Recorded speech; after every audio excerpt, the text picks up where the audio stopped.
So I was diagnosed with leukemia last May, and when I was on chemotherapy, I picked up a fungal infection, mucormycosis, which I later found out is commonly referred to as death fungus.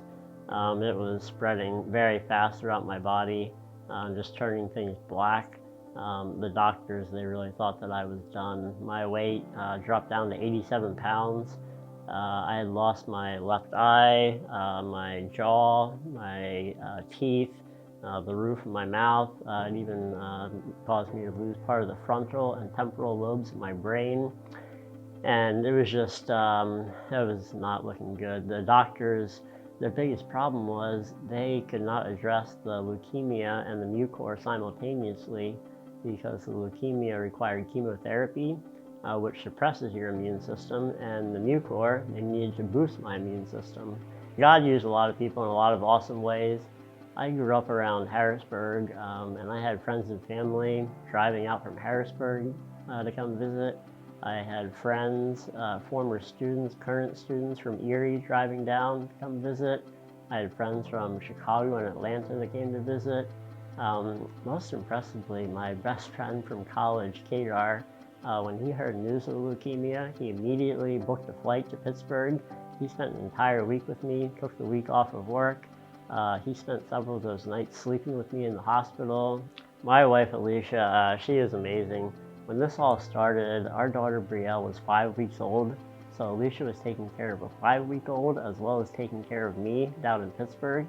And it got to a point where I was not with it mentally, so Alicia had to make decisions with my life on the line, whether or not to remove my eye, also whether or not to have brain surgery. And very early on, I realized that I was taking Alicia for granted. I was kind of just, I was primarily living for myself and fitting Alicia in as it was convenient.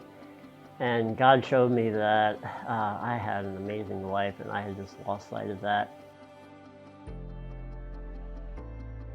I was getting really frustrated. I was going in and out of the hospital. I was spending a lot of time just laying on the couch, throwing up, feeling sick, not having any energy.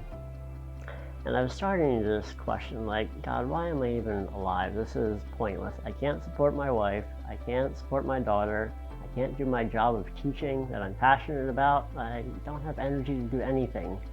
I considered suicide. I was just, I was not happy, and I was even asking God things like, can you just kill me? This is such a pointless way to live. And so one evening, my friend Nate, he came over just to talk with me on the couch. It felt great just to spend time sharing my frustrations, just talking with him. And what I learned through all of that was I was falling into the temptation of focusing on the darkness, when I want to be focusing on the light, just all of the amazing things that God's done. I've seen amazing healing. I've had amazing support from friends, all the notes of encouragement, all the hospital visits. That's the light I want to keep at the forefront of my mind.